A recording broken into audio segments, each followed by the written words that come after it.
बिस्मिल्लाहिर्रहमानिर्रहीम। अस्सलाम वालेकुम। कैसे हो बच्चों? उम्मीद करती हूँ खैरियत से होगे।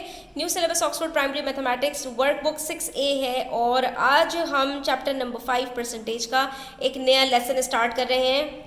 बहुत ही सिंपल, बहुत ही मज़े का कॉन्सेप्ट है इसका। आपको बड़े गौर से और बड़ी तवज्जो से इसको देखना है तो इंशाल्लाह आप इसमें माहिर हो जाएंगे। ठीक है, पेज नंबर 102 पर आ जाइए। वर्कशीट नंबर 2 का क्वेश्चन नंबर 1 हम सॉल्व करते हैं। हमसे यहाँ पर कहा जा रहा है, नाम से ही आपको समझ में आ रहा होगा, परसेंटेज इंक्रीज एंड डिक्रीज, यानी कि एक चीज़ की क्वांटिटी इंक्रीज हो गई या डिक्रीज हो गई, अब उसकी परसेंटेज कैसे कैलकुलेट की जाएगी ये हमें पता लगाना है। तो इसके अंदर बेसिकली स्टूडेंट्स जो कॉन्सेप्ट है डिफरेंस का यानी माइनस करने का, उसको आपने दिमाग में रखना है। यहाँ पर आपसे कह रहे हैं there were 8 crayons in a box, एक बॉक्स में 8 क्रेयॉन्स थे। 2 crayons were removed, 2 जो है वो उसमें से हट गए, निकल गए। ठीक है, what was the percentage decrease in the number of crayons? अब आपसे यहाँ पर सिर्फ इतना पूछ रहे हैं कि भाई जितने crayons डिक्रीज हो गए हैं, जितने कम हो गए हैं, उसकी परसेंटेज आपको कैलकुलेट करके दे देनी है। ठीक है, तो कितने crayons यहाँ पर डिक्रीज हुए हैं? यहाँ पर इन्होंने हमें बता दिया कि भाई 2 crayons रिमूव हुए हैं, तो कितना डिक्रीज आया?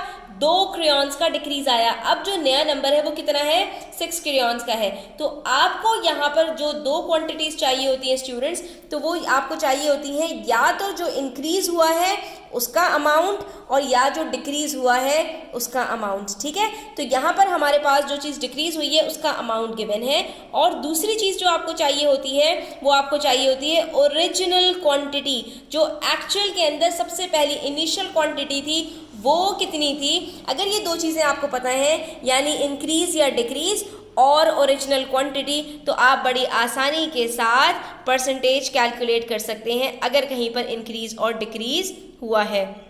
तो बस आप सबसे पहले डेटा लिख लेंगे स्टूडेंट्स। आपने यहाँ पर बता दिया ओरिजिनल क्वांटिटी हमारे पास 8 क्रेयॉन्स है, डिक्रीज कितना हुआ है 2 क्रेयॉन्स का, और परसेंटेज डिक्रीज ही हमें कैलकुलेट करना है। तो इसका फॉर्मूला आपको पता होना चाहिए कि जो डिक्रीज हुआ है या जो इंक्रीज हुआ, अगर परसेंटेज इंक्रीज निकाल रहे हो तो न्यूमरेटर में इंक्रीज आएगा, अगर परसेंटेज डिक्रीज निकाल रहे हो तो न्यूमरेटर में आपके पास डिक्रीज आएगा, और डिनोमिनेटर में दोनों सूरतों में ओरिजिनल क्वांटिटी आएगा।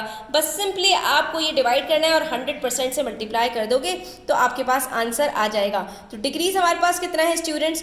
2 क्रेयॉन्स का, और ओरिजिनल क्वांटिटी है 8 की, उसको हमने 100% से मल्टीप्लाई कर देना है। यहाँ पर इसको सिंप्लीफाई करो, ये बच जाएगा आपके पास 1/4।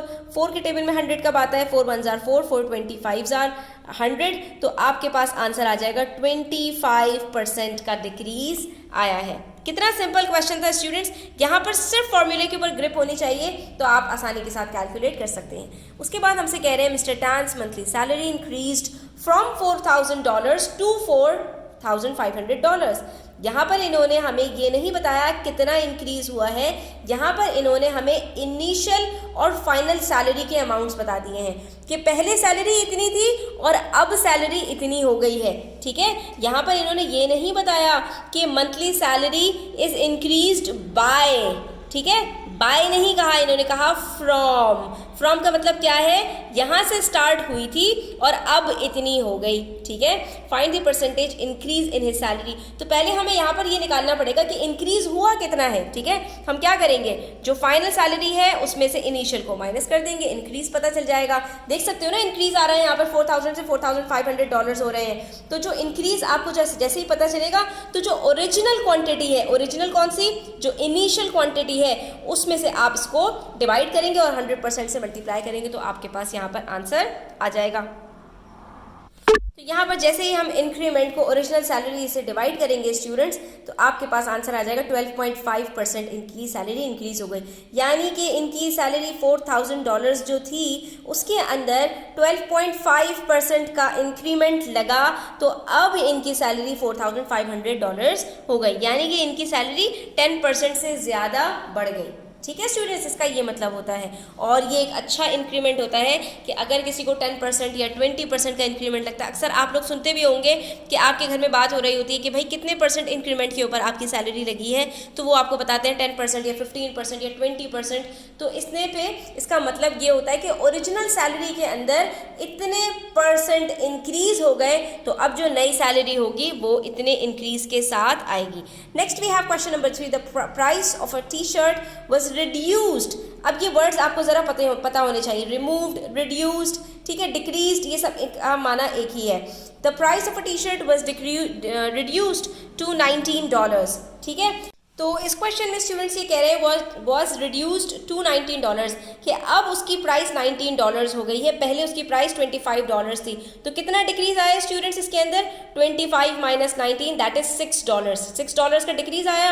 आपने इसको फॉर्मूले में पुट करना है 6/25 इसकी ओरिजिनल प्राइस थी और इसको मल्टीप्लाई कर देना है 100% से। जब आप इसको मल्टीप्लाई करेंगे तो 25 1 ज़ार 25, 25 4 ज़ार 100, आपके पास डिनोमिनेटर खत्म हो गया, ऊपर बच गया 6 × 4, तो आंसर आ गया 24%। यानी कि टी शर्ट के अंदर 24% का डिक्रीज आया है, यहाँ पर अच्छी खासी इसकी प्राइस कम हो गई है। तो स्टूडेंट्स यहाँ तक रखते हैं आज की वीडियो। आई होप आपको ये तीनों क्वेश्चंस समझ में आ गए होंगे।